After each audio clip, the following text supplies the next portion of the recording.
Hello and a very warm welcome to you all. I'm Vikas Nangia with another episode of CyberWatch. Ladies and gentlemen, trust is the currency of digital economy. Whether you're making an online purchase, sharing personal information, conducting business transactions, or even riding on autonomous car, digital trust plays a pivotal role in shaping our decisions and actions. But the big question is, what is digital trust? Well, that's the topic of conversation today. And to discuss more on digital trust, we have with us two very special guests who've flown in from different parts of the country. My first guest is Desiree Wilson. She's flown in all the way from San Diego, California. Desiree is very passionate about cybersecurity and digital trust transformation. She is the Chief Client Success Officer at DigitalXForce. My second guest on the program has flown in from Dallas, Texas, a very familiar face on CyberWatch and industry veteran. It's Lalit Ahluwalia, the founder and CEO of DigitalXForce and iTrustXForce. Lalit and Desiree, welcome to TV Asia's CyberWatch. Thank you. Delighted to have both of you on the program. Lalit, I'll start the conversation with you and laying emphasis on what is digital trust. First of all, Vikas, thank you for having the team DigitalXForce on this platform. It's a pleasure. And I must reinforce the fact that CyberWatch is powered by DigitalXForce and iTrustXForce. Please go ahead. And we're definitely glad that we're doing something like this in collaboration with TV Asia.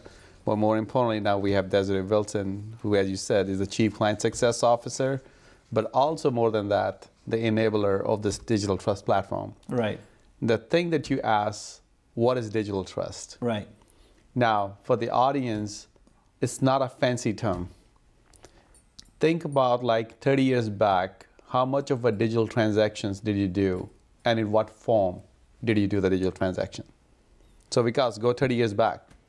How much of digital even your parents allow you to do?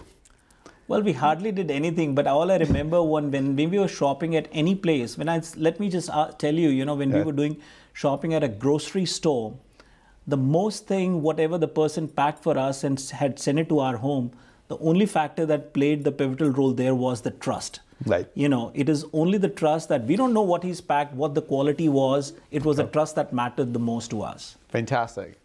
But there was not even a digital in the whole mix. Exactly. Okay. Then came the era of computers, internet and stuff. So people started using data transactions. The digital started taking a different form and shape over there. Right. And of course, some of the things you talked about, online shopping or website interactions, the things or paying utility bills and things online. Right. That became the interactions. But in all these cases, what you were doing was you were dealing with what we call as information systems and processing the data. Mm-hmm. And even when those information systems got compromised, we used to talk about what? The data loss, maybe service loss and other things. Fast forward now, the digital world of today. Mm-hmm. I'm not going to talk about AI and other things because we're going to talk extensively in other episodes. Right. But what about the self-driving cars? Last year we saw 2 successful flights with space tourism. Remote healthcare is not an unknown entity to anyone. Mm-hmm. We all want to become smart, and we always said become secure smart, right? Smart cities, smart homes, smart healthcare. You're not no more just longer using the digital. Right. You're actually living in the digital. Sure. And when your systems earlier got compromised, you were worried about maybe data loss or finance loss. Now is a loss of life, reputational loss, which are much bigger and larger. And hence, the concept and the topic of digital trust. Can you truly trust this new digital form that you're about to adopt? That's the question will become first and foremost that will come to everybody's mind. Yeah, that's right. Lalit had very articulately laid the foundation and set the tone, of our topic today. Can you elaborate on this and share your insight why digital trust is so important? Digital trust is so important to everyone at this point in age. Everything we're doing is digital, it's online, it's connected. always. So given that that's the fact, shouldn't we be able to access and understand that information at that same rate of speed? You want to know if your credit card is working properly, if anything has been compromised, you want to know immediately. You know, we get text messages from companies, did you make this charge? The same thing with our technology. If our computer isn't working, we can recognize things immediately. Oh, this is moving slowly. What's wrong with this? Right. But when it comes to digital trust, we're really looking at why is this happening and what is the first indicator? Because by the time we see that something is wrong, there's probably already a lot going on behind the scenes that we didn't see. Right. So then we're looking at those providers who are supposed to be looking out for us, or those providers who are providing the type of software we're using or products we're using. So what is their visibility into trust, into being able to trust our, technology that we're using? Is it real time? Is it continuous? Right. How often are they getting the data? What are the logs? Are they looking at those logs? How are they identifying this information? Right. So when it comes to digital trust, we need it right now. We need it in the moment. People should be able to understand and identify immediately, not after the fact when the problem's already there. Right. Right. So how does one stays on top of technology part when we speak specifically about digital trust? Lalit. So let's talk about trust itself, because you started with very important, great example that back in those days, it was the trust factor that he packaged this person, Right. packaged something which you asked for, did not do something malicious. Correct. Right? The trust gets built when you have seen this person do this transaction again and again, and also like seen him in action multiple times. Sure. And you have data, real data to back it up with. Mm-hmm. That's how you would have built. You must have heard, यार मेरे को इस दुकान पे नहीं जाना है, मेरे को इस दुकान पे जाना है. ये भरोसेमंद आदमी है. Sure. Sure. Very common thing, right? Yeah, which people have heard. At least that they've established their trust. Right. Yeah, a generation before us, generation of our parents, will go to the place where they trust the most. There you go. Correct. The same concept applies in the digital trust. The same trust definition for digital will be built when I can continuously see, yes, I can rely on this technology. It will not let me down. I can really see that anytime I fit, like in real time, is working. Right. It's not like, oh, it was working, then it's not working now. Like when you have those hiccups, you'll never trust that either. As much as possible is automated and with real data driven. When you put those attributes that enables trust in the real life, the same will enable the trust in the digital as well. Let me just ask you, are there any key elements that people can rely on when we talk about digital trust? Lalit, you explained us in a very nice way. We spoke about our old-fashioned, way of trusting and, developing relationships and reliable partners or so. But in present day and age, when most of your consumers or even the companies with whom you're purchasing, you are not in touch with them physically. Remember, when we were talking about the old-fashioned ways, we knew those places and the people in person. Here, we don't know about people. They're all behind their computer screens. We don't know who the person is on the other side. And hence, digital trust becomes much more important. Are there any common factors that one should look into? I'll start with you, reach out to Desiree, and then we'll take a break. Sure. I think there are definitely means and mechanisms. And I think the different brands, different companies, organizations are investing into those techniques. And those techniques are like, where you're able to, on behalf of the customers. And I'll take a simple example, like Desiree actually briefly touched upon that. When a fraudulent transaction is happening, means somebody was doing something malicious on your credit card, and you get a notification, is it you? Right, correct. What happened here? That was a real-time check that happened, and you got right notified. Away. Correct, right? Correct. Apply the same concept to any kind of digital transaction. Today, we're not doing that. Because we are only like focused on some monetary, like high monetary impact or financial impact transactions. But when we're saying the risk is now beyond more than the financial impact, is the loss of life and those reputational damages, you have to apply the same methods which can like really bring the continuous alert modes or like real-time checks in every form of transaction. Right. And we're definitely lagging behind. So why you trust your bank? Because you can see they will do all those things for you. You build that trust factor. The same way when you're going to do the self-driving car, you'll buy a car which is self-driving in autonomous in fashion, which you know is really doing that real-time checks on a continuous basis. Are there many groups and organizations doing that today? Answer is no. You definitely will have to take the lead. Right. You want to add more to what Lalit said, Desiree? Sure.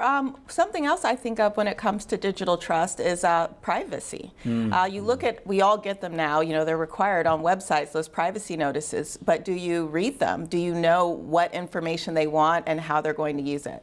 I think it's so important that everyone look at that information, because you have options and you can say, no, don't use my information and don't sell it to all these people so my phone starts ringing and suddenly I'm getting, emails from all these companies I don't know and I don't want to do business with. You have that option. But then you look at companies also that will do it whether you acknowledge it or not, and that will only stop doing it if you explicitly contact them and say, stop selling my information. And to me, that says a lot about whether I can trust this company or not. That I have to go out of my way to contact you and tell you to stop doing something that you didn't get my permission to do from the beginning. I think that's a big part of our digital trust these days. I think that leads me to a very good question. When we talk about digital trust, we also need to know the risk and compliance attached with it. We'll take a quick short break over here. On the other side of the break, we'll talk about the digital trust risk and compliance. We'll be right back after these messages.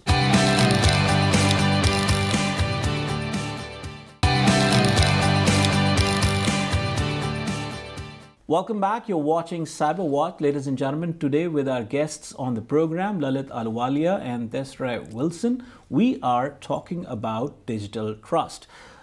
Lalit and Desiree, welcome to CyberWatch once again. And prior to the break, our conversation reached out where we were talking about the risk and compliance attached with digital trust. Can you take it forward from here and explain us what are some of the key factors that we should understand here? Well, I think in any... And when I ask this question, pardon me, when I ask this question to you, it is from the consumer's perspective and from the provider's perspective as well. Okay. So some of the main factors that I would look at, I guess speaking from a provider, you want to know what their technology is about and how they are taking care of you. As a consumer, that is very important to say, what are you doing for me? Because obviously you're paying them, you're buying these products, you're investing with them. How are they investing in you? How are they taking care of your data and information? How are they looking out for who has access to it? That's another big part of what we do now in security is third-party risk management, because it's not just you and I doing business together, because obviously I do business with a lot of other people and you do business with other people, but who am I giving your information to? And am I acknowledging this? And are they safe? Am I looking at their security? Am I assessing what they're doing to make sure that your information that I share with them is protected?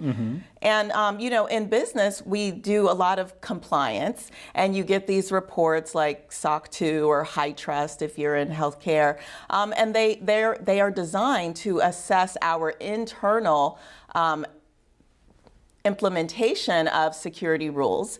But beyond that, you have to still make sure it's an ongoing process. And so as a consumer, those are good things to question, especially when it comes to your information and data that's being shared. You must know how it is being shared, who has access to this information, what are they doing with my information, and can I opt out of this? Because you should always be able to opt out of someone accessing your information without your permission. Lalit? See, because I will probably say whatever Desiree said is absolutely on the mark. I would also go and beyond that and say, we are not set up for the digital trust today. Neither compliance nor regulations. In fact, compliance is actually doing us more disservice than actually service. And I will prove it by saying, or my theory by saying that a lot of these companies that have been breached in the recent past or otherwise, they all are compliant. And a lot of this compliance are with cybersecurity in mind, the data security and data loss and protecting that, how we will share even the likes of the big mega companies like Google and Facebook, how many times they've been fined? Right. Billions, not millions, for violating data privacy rights. So clearly, like, we're not set up today with the digital trust. More importantly, most of the companies, because they want to go to the business, they're doing the check the box, meet the compliance, let's go to business. That's how they're really dealing with it. Now, regulations are evolving as the new digital forms are coming, but the application of that is still falling behind. That means there's a whole big gap that has come now between the two, and there's a lot of catch-up that needs to happen. The good news is we can, just like, we had a big gap between legacy infrastructure, and we were trying to like fix all the infrastructure, and guess what? Cloud came, and all of a sudden, it kind of fixed a lot of infrastructure, legacy infrastructure issues by migrating to the cloud. It was created with a new form in mind. This is how we need to start looking at digital trust as well now. Given how we're going to be applying the new digital forms, our compliance or regulations and even the checks have to evolve with the same attributes of being real-time, continuous, not let me do audit and compliance. So self-driving car example we talked about, right? Right. Let's say Vikas was going from here to Dallas in his self-driving car. Right. While he's working on his new episode and thinking the script and everything. Right. And now you get a call like, oh, I'm sorry, Vikas, you've been compromised. I'm pretty sure Vikas is not going to call the car company, show me your audit and compliance report. Right. Right. Doesn't matter which regulation it complies with and everything. Right. The first question that's coming to Vikas's mind is, why did I trust this car? Sure. And that's the kind of regulation or checks that we need that are equally dynamic, agile, and nimble, and applying the same form of digital trust. Yeah.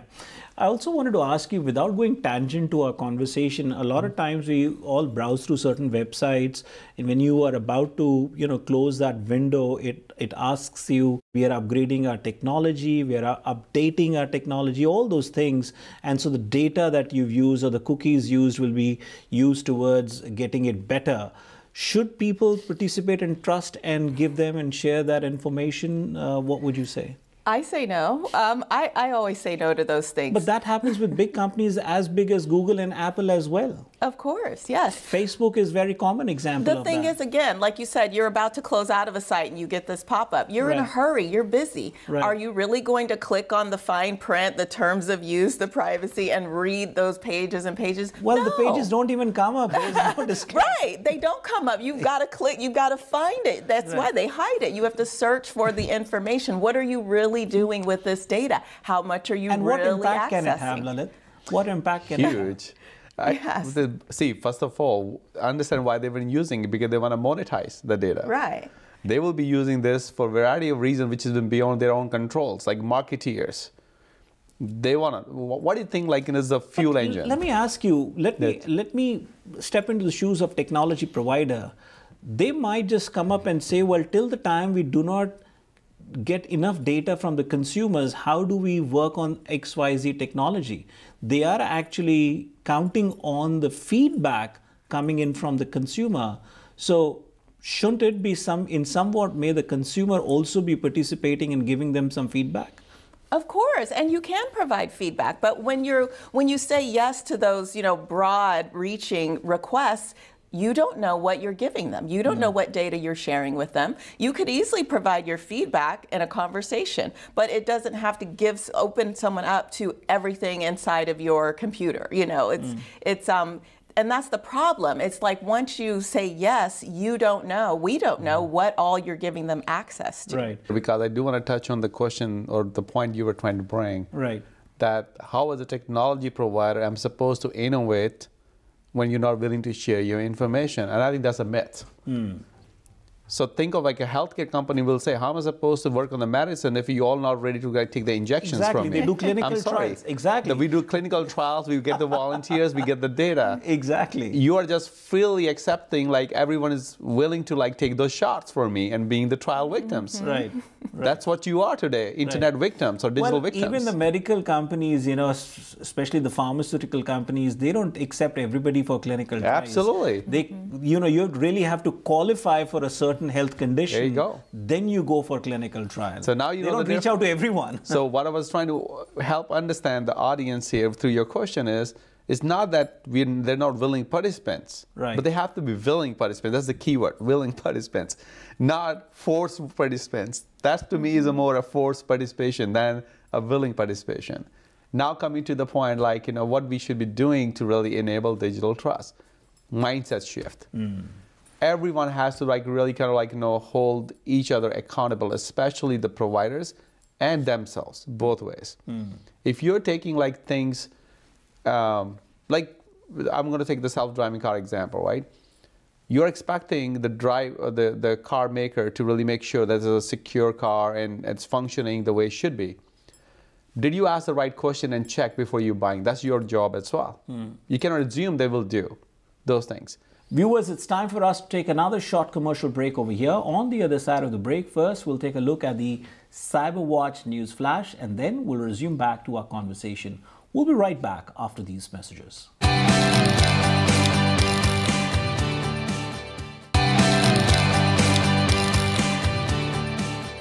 Lalit and Desiree, once again, welcome to TV Asia's CyberWatch. And before we resume back to our topic of conversation, enabling digital trust, let's take a quick look at the CyberWatch news flash. Fake investment platforms blocked as online scams escalate. Internet security experts have detected and blocked nearly 13,000 fake investment platform domains across more than 7,000 IP addresses in January 2024. Marking a 25% increase from December 2023.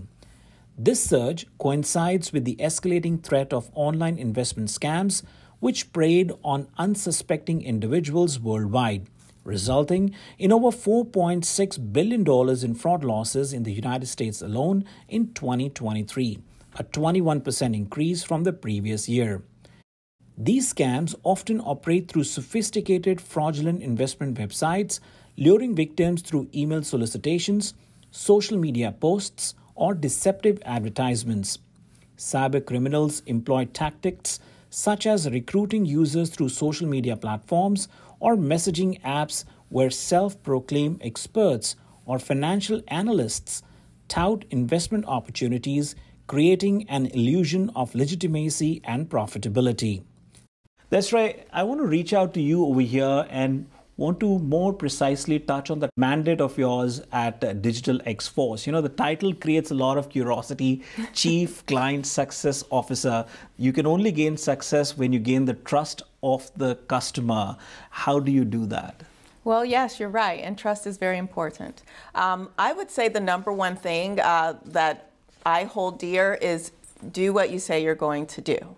I want to make sure that the services we're providing are stellar, are, bar none at the top, like beyond expectation.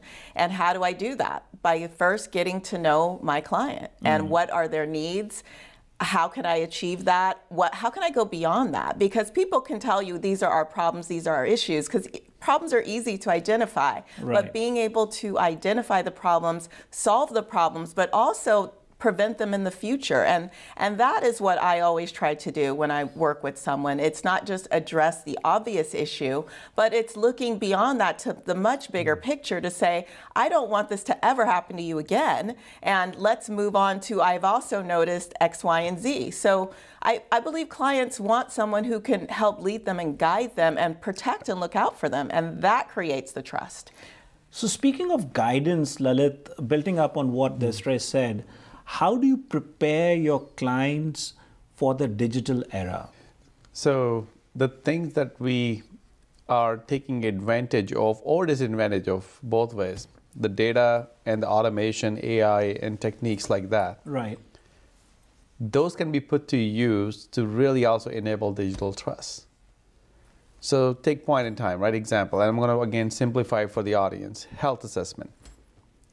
Today, Vikas is sitting here, he came to me and Desiree as two doctors. Hey, please do my health assessment.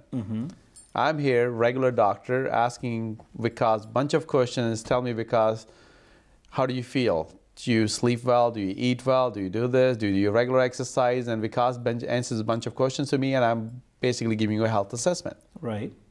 That's one way of doing it.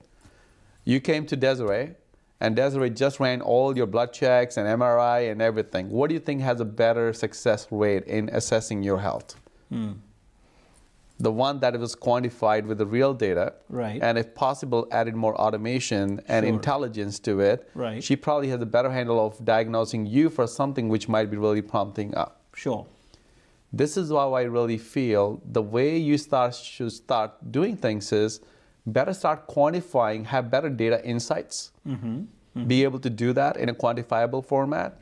Also bring the power of automation and the new age intelligence, like extrapolation capabilities, so that you're not relying on just the human component, but leverage the data quantification techniques to quantify your risk. And that's how you get better hold. Because this reality is this in today's world, because no matter how much we sit and do here, the data is just multiplying in a different way. The transactions are multiplying. Sure. The form of digital is changing. There's no way humans are coping up with all that. Viewers, that brings us to the end of tonight's episode of CyberWatch. If you have any questions, concerns, or queries, or you'd like to suggest us a topic that we should touch with our guests on the program, write us to cyberwatch@tvasiausa.com. That's cyberwatch@tvasiausa.com. And if you want to reach out to Lalit Ahluwalia, you can reach out Lalit at DigitalXForce.com or iTrustXForce.com, or any of our LinkedIn or social media pages. Viewers, thank you so very much for joining us. Until next time, this is Vikas Nangia signing off.